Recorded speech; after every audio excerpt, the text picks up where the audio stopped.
পুকুর থেকে উদ্ধার রাহুল শর্মা নামে এক ব্যক্তির মৃতদেহ। ঘটনা কমলপুর মায়াছড়ি গ্রাম পঞ্চায়েতের ৩ নং ওয়ার্ডের বরকান্ত চৌধুরী পাড়ায়। এ বিষয়ে মায়াছড়ি পঞ্চায়েতের উপপ্রধান সব্যসাচী গোয়ালা জানান, রাহুল শর্মা অত্যন্ত নেশা করতেন এবং এর আগেও দুবার পুকুরে পড়েছিলেন। তখন প্রাণে বাঁচানো সম্ভব হলেও এবার তা হয়নি। শুক্রবার সকালে স্থানীয় সুভাষ দেববর্মার পুকুরে মাছ ধরতে আসা লোকজন দেখতে পেয়ে ঘটনার খবর জানায়। খবর পেয়ে ছুটে আসেন পরিবারের লোকজন। ঘটনার খবর দেওয়া হয় কমলপুর থানায়। এদিকে জানাজানি হতেই ঘটনাস্থলে আশপাশের লোকজনরা ছুটে আসেন।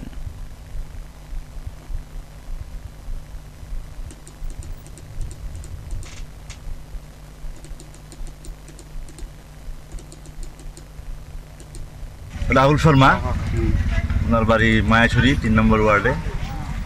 উনি পুকুরে পড়ে মারা গেছেন। আমি ওনার বাড়িতে জিজ্ঞেস করেছি, না ভোরবেলা উনি বাড়ি থেকে ডেলি বের হয়ে যান, অত্যন্ত নেশা করেন প্রত্যহ।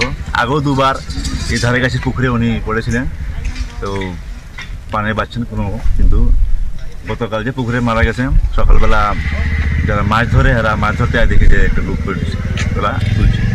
আমাকে ওই আধা ঘন্টা আগে ওরা খবর দিছে, মানে স্থানীয় মানুষ। আমি দেখছি, পুলিশে ইনফর্ম করছি। আমি নাম কি? আমার নাম সব্যসাচী গোয়ালা, মায়াছড়ির প্রধান। ওনার নাম কি? ওনার নাম রাহুল শর্মা, পিতা লেট জ্ঞানচাঁদ শর্মা। বয়স কত হবে? বয়স 56। কি করতেন উনি? উনি কৃষিকাজই করতেন। 2 ছেলে আছে, ওয়াইফ অঙ্গনওয়াড়ি হেল্পার। 2 ছেলে। আজ সকালে 10 নাগাদ।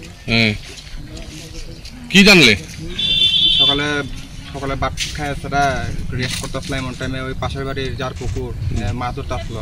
মাছ ধরতে গিয়ে দেখতে তারা বাড়িতে খবর দেবো না, আয়া তারা দেখলাম এই অবস্থা। তোমার বাবা কি নেশা করতো? হ্যাঁ, অত্যন্ত প্রচুর পরিমাণে। আমার নাম রাজু শর্মা। কখন থেকে পাও না তোমার বাবাকে?